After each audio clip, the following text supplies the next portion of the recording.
Hello friends. FII ने जो है वो पिछले दिनों जो है फाइनेंशियल सेक्टर में करीब करीब जो है वो 50,000 से भी 50,000 करोड़ से भी अधिक का जो है वो निवेश किया है बहुत सारे विभिन्न बैंक्स में। तो ये भारतीय बैंकिंग सेक्टर में जो है ऐसा क्या हो रहा है, क्यों एफआईआई के जो है बहुत सारे डील्स आ रहे हैं, ग्रोथ साइकिल है, वैल्यूएशन कंफर्ट क्या हो रहा है, इन सब के बारे में जो है वो विस्तार में जो है वो डिस्कस करेंगे। पर उसके पहले एक डिस्क्लोजर है कि हम इस प्रेजेंटेशन में और वीडियो में काफ़ी सारे जो है वो बैंकिंग सेक्टर के स्टॉक का जो है वो नाम लेंगे, पर वो कोई बाई और सेल रिकमेंडेशन नहीं है, बस एक एजुकेशनल पर्पस के लिए ही जो है वो मेंशन किया गया है। तो एफआईआई का जो है वो क्यों इस सेक्टर पे इतना बुलिश है और क्यों जो है वो बहुत ज़्यादा जो है वो निवेश कर रहे हैं। तो भारतीय जो है इंडियन जो है सेक्टर में जिसमें बैंकिंग और एनबीएफसी जो है वो शामिल है। वर्तमान में जो है अभी जो है विदेशी संस्थागत जो निवेशक है उसकी जो दिलचस्पी जो है वो इंटरेस्ट जो है वो और बढ़ रहा है और बहुत ज़्यादा जो है वो वॉल्यूम के साथ जो है वो इन्वेस्टमेंट हो रहा है। तो हाँ, अभी जो है वो शेयर बाजार में एफआईआई की जो है वो ऐतिहासिक होल्डिंग जो है 16% है, जो पिछले जो है वो 14 वर्षों में जो है वो न्यूनतम है।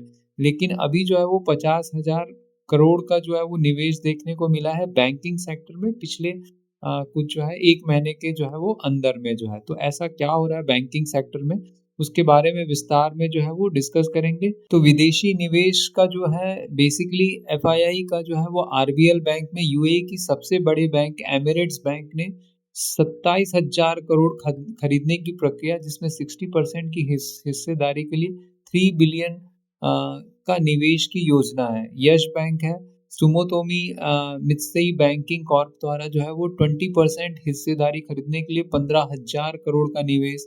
सम्मन का इंटरनेशनल होल्डिंग में जो है वो 8,850 करोड़ का जो है वो निवेश किया है।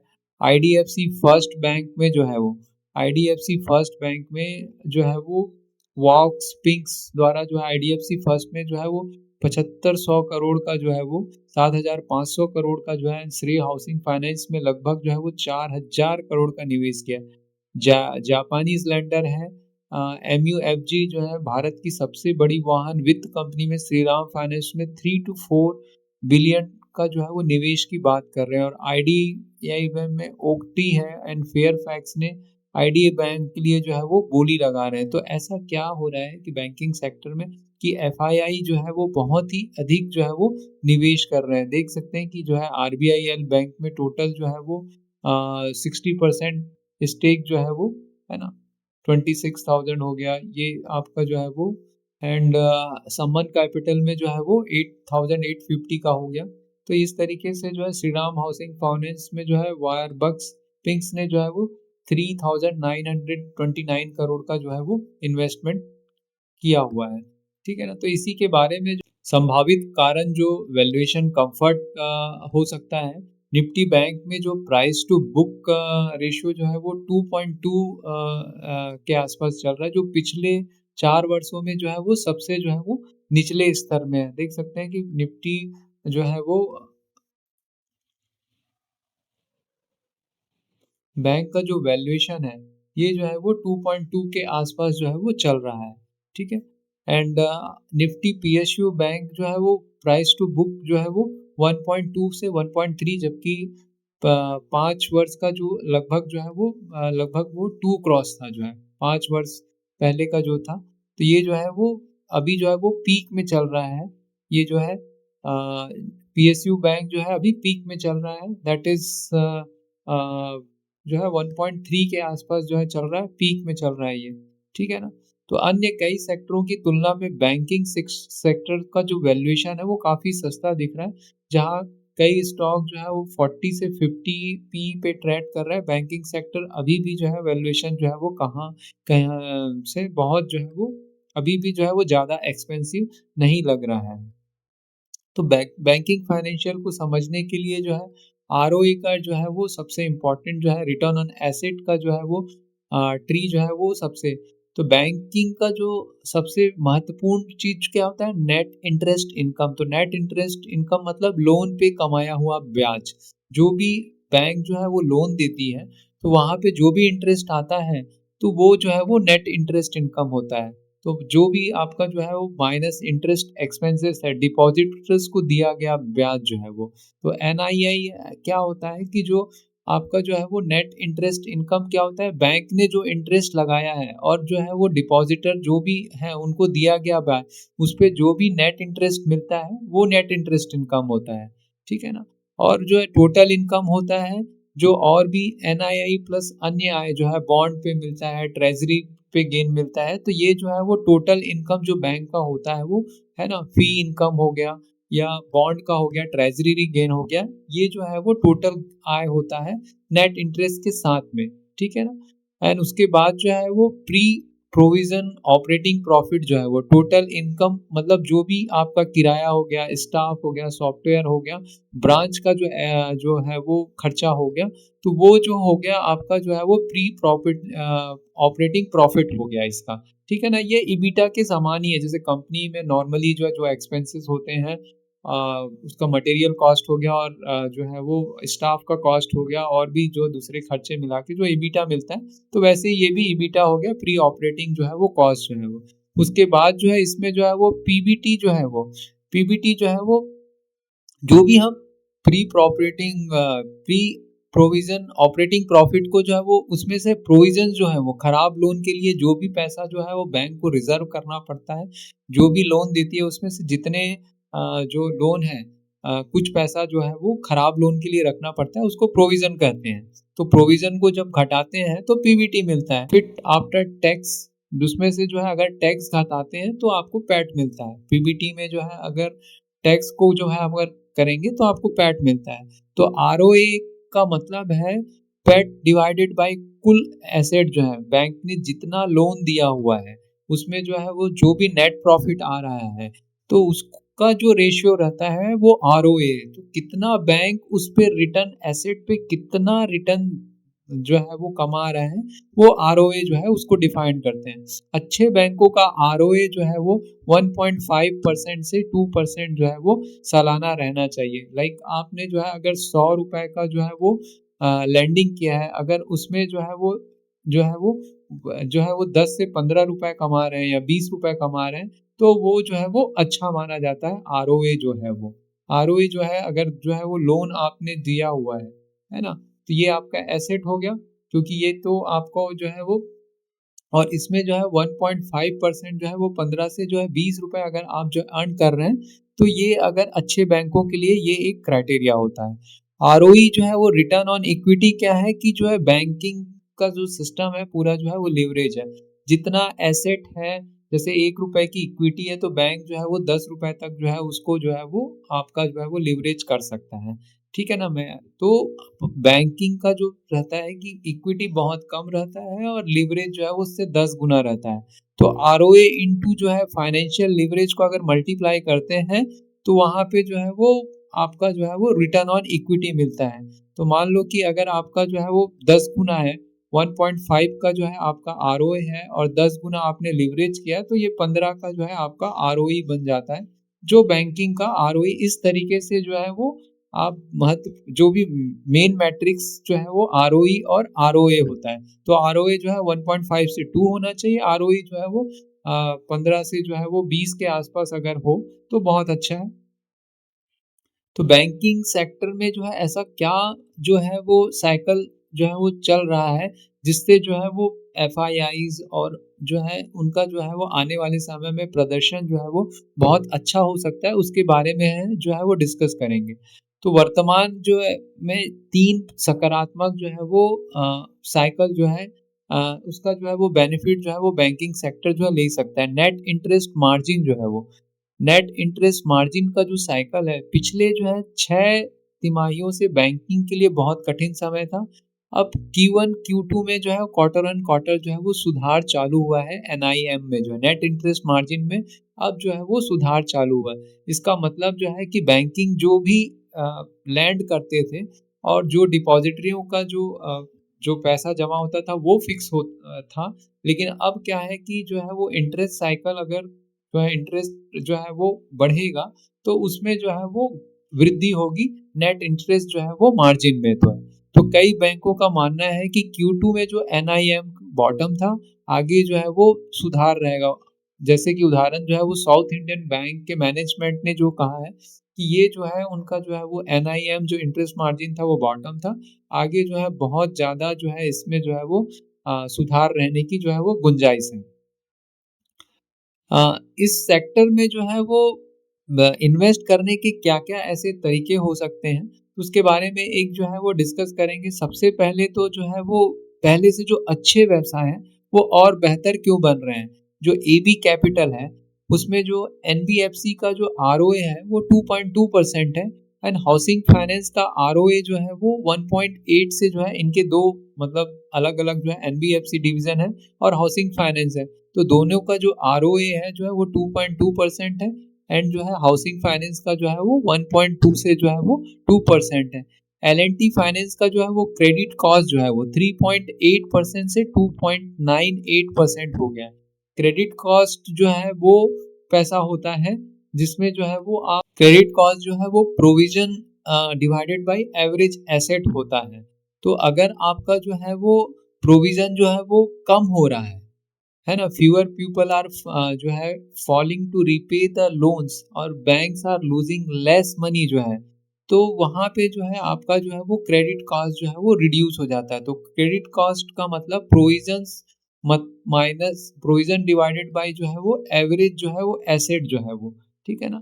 तो money a bank set aside for the bad loan जो है अगर वो कम हो रहा है आपका जो है वो, तो प्रोविजन अगर कम हो रहा है तो आपका जो है वो bank loans are becoming safer, क्योंकि बहुत कम जो पैसा है वो बैड लोन्स में जो है वो जा रहा है, ठीक है ना? तो क्रेडिट कॉस्ट कैसे कम होता है? अगर इकोनॉमी अच्छा हो रहा है, companies paying loans on the time, NPA जो है रिड्यूस होता है, तो ये यहाँ पे जो है वो बैंकिंग जो है वो उसका जो कॉस्ट है वो कम हो जाता है। तो क्रेडिट कॉस्ट एल&टी फाइनेंस का कम हो रहा है, इसका मतलब जो लोन है उसका जो पैसा है वापस आ रहा है टाइम पे और बहुत कम जो है वो बैड लोन में जो है वो कन्वर्ट हो रहा है, तो उसमें इम्प्रूवमेंट हो रहा है, ठीक है ना? एयू फाइनेंशियल बैंक है, स्मॉल फाइनेंशियल उसका जो ग्रॉस एनपीए है, क्रेडिट कॉस्ट है, दोनों जो है वो Q2 में रिड्यूस हुआ है 64% से। तो यूनिवर्सल बैंक बनने की संभावना है, री-रेटिंग की जो है वो काफ़ी इसमें जो है वो संभावनाएँ हैं, ठीक है ना? एयू फाइनेंशियल बैंक में। तो देख सकते हैं आदित्य बिरला कैपिटल का जो है वो जो नेट एसेट है, क्रेडिट क्वालिटी जो है वो इम्प्रूव हुआ है, ठीक है ना? 0.61%, ठीक है? 69 basis point year on year, ठीक है ना? And 2 basis point quarter and quarter. तो ये क्वालिटी जो है इस तरीके से इम्प्रूव हो रहा है इन द जो है वो एयू जो है वो एबी कैपिटल में, ठीक है ना? सिमिलरली जो है वो एसेट क्वालिटी एनपीए पूरे सेक्टर में कम हो रहा है, एनपीएस पूरे जो बैंकिंग सेक्टर में कम हो रहा है एंड क्रेडिट कॉस्ट जो है कम हो रहा है। इसका मतलब जो नेट परफॉर्मिंग एसेट है वो पूरे सेक्टर में कम हो रहा है, क्रेडिट कॉस्ट भी कम हो रहा है। क्रेडिट कॉस्ट मतलब प्रोविजन माइनस जो है बैड एसेट जो है ना? प्रोविजन माइनस जो एसेट है बैड एसेट है वो जो है वो कम हो रहा है। जैसे सिटी यूनियन बैंक है, तो पहली बार जो है एनपीए जो है वो लेस देन 1% है, कोटक है, उज्जीवन है, क्रेडिट एक्सिस है। तो इन सब में जो है वो एमआई सेक्टर में स्ट्रेस जो है वो पीक आउट हो गया है। एसबीआई में भी जो है वो ग्रॉस एनपीए और एनपीए जो है वो लगातार जो है एसबीआई बैंक में जो है वो घट रहा है। तो इस तरीके से सारे बैंकिंग सेक्टर में जो है एक तो एनपीए जो है वो लगातार घट रहा है एंड दूसरा जो है वो क्रेडिट कॉस्ट भी जो है वो लगातार जो है वो घट रहा है। तो इसीलिए जो है वो है ना? जो है बैंक जो है वो री-रेटिंग में जो है हो रहा है एंड दूसरा जो है वो क्रेडिट ग्रोथ की जो है वो है ना? क्रेडिट ग्रोथ क्या होता है कि जो लोन जो बैंक के द्वारा दिया गया है वो जो है वो आरबीआई क्या है उनको जो है वो मोटिवेट कर रहा है कि ज़्यादा से ज़्यादा जो है वो लोन जो है वो प्रोवाइड किया जाए जो है। तो लोन को जो है माँग बढ़ना मतलब जो है वो दर और जीएसटी कट की उम्मीद है, ठीक है ना? जब उसका जो इंटरेस्ट रेट कम होगा और जीएसटी कट होगा तो ज़्यादा से ज़्यादा लोन जो है वो बढ़ने के संकेत हैं एंड आरबीआई जो है बैंकों को जो है और जो है वो मोटिवेट कर रहे हैं। तो उन अपने जो है वो क्रेडिट जो है ग्रोथ में, मतलब ज़्यादा से ज़्यादा लोन देना मतलब क्रेडिट ग्रोथ बढ़ना। एसबीआई का लोन ग्रोथ गाइडेंस जो है वो 11 से 13% तक मैनेजमेंट ने बढ़ा दिया है। इक्विटास का जो है वो FY27 तक 20% का जो है वो ग्रोथ आने की उम्मीद है। एयू फाइनेंशियल में जो है वो 2.5% तक, यानी 20 से 25% तक जो है वो लोन ग्रोथ रहने की जो है वो उम्मीद की जा रही है। तो देख सकते हैं कि एसेट क्वालिटी, लोन पोर्टफोलियो जो है वो काफ़ी जो है वो इम्प्रूव हो रहा है। ग्रॉस एनपीए जो है वो 1.98 हो गया है। नेट एनपीए जो है वो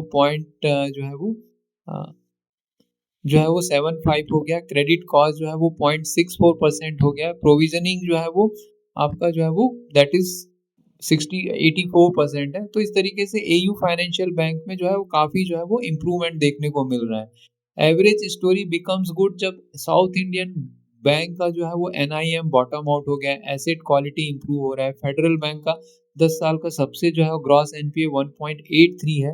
एनआईएम का जो है वो क्वार्टर एंड क्वार्टर जो है वो नेट इंटरेस्ट मार्जिन बढ़ रहा है। और एसबीआई लोन ग्रोथ जो है वो 12 से 14% है।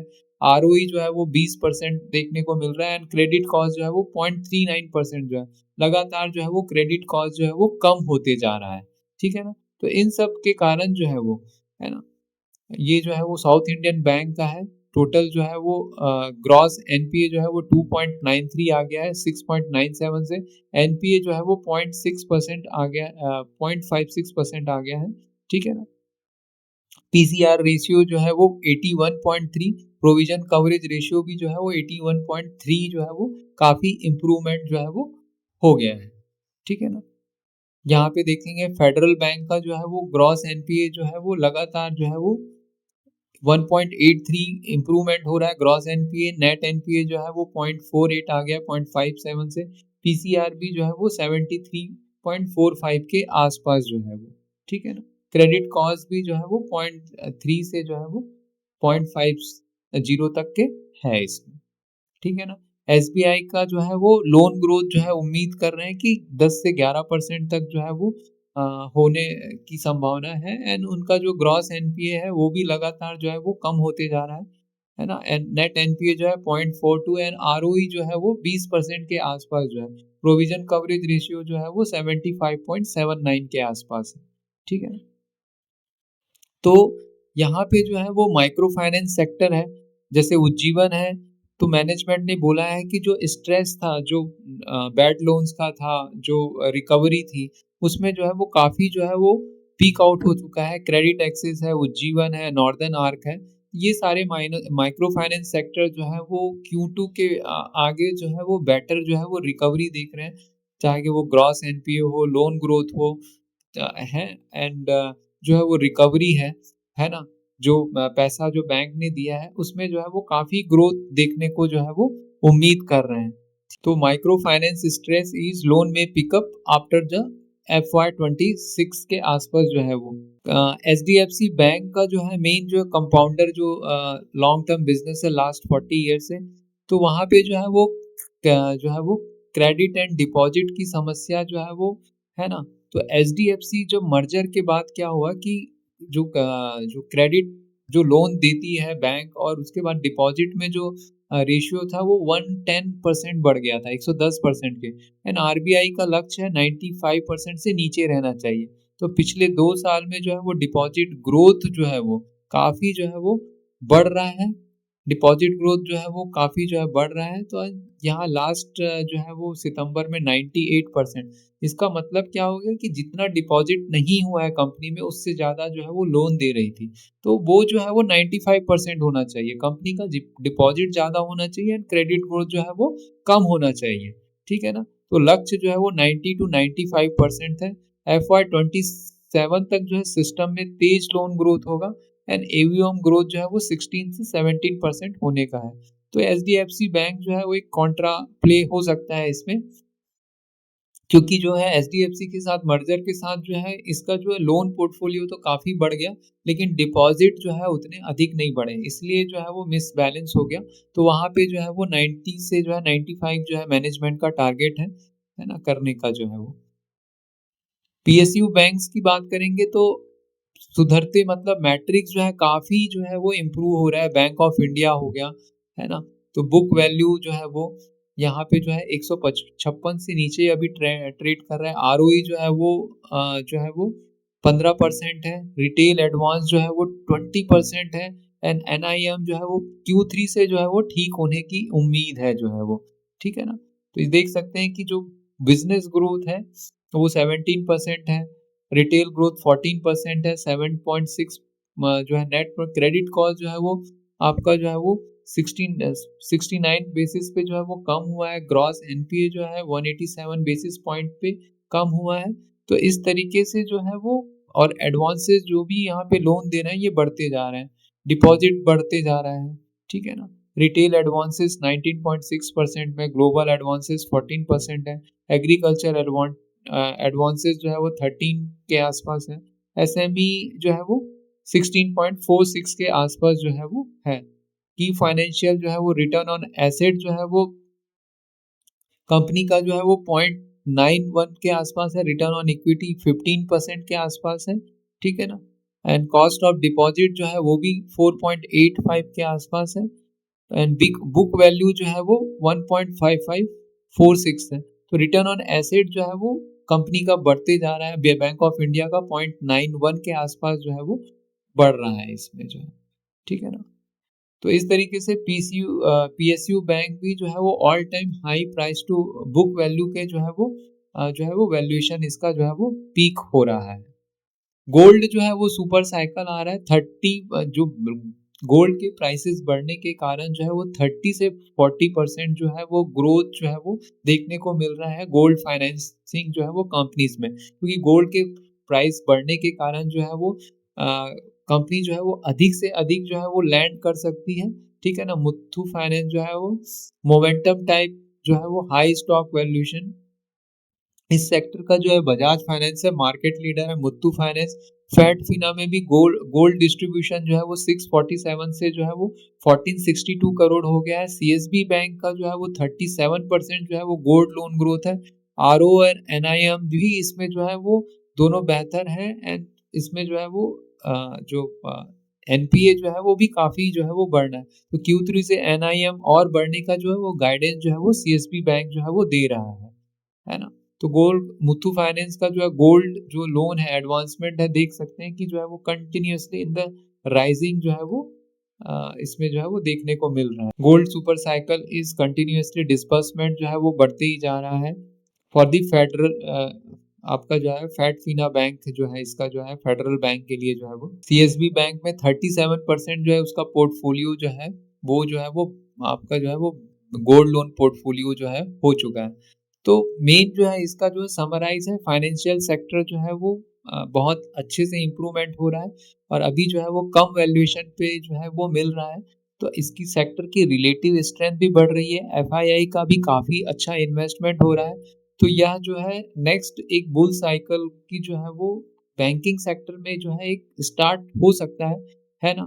तो आर्थिक जो है वो कभी भी जो है कोई भी इकोनॉमिक साइकिल में जो सबसे पहले जो अगर एनपीए जो है वो कम हो रहे हैं, क्रेडिट कॉस्ट जो कम हो रहा है, प्रोविजन कम हो रहे हैं एंड लोन एडवांसेस जो है वो क्रेडिट ग्रोथ जो है वो अधिक हो रहा है, तो वहाँ पे जो है बैंकिंग सेक्टर जो है एक प्रॉमिसिंग जो है वो इन्वेस्टमेंट के लिए अच्छा सेक्टर दिख रहा है। तो यहीं तक रखते हैं फ्रेंड्स।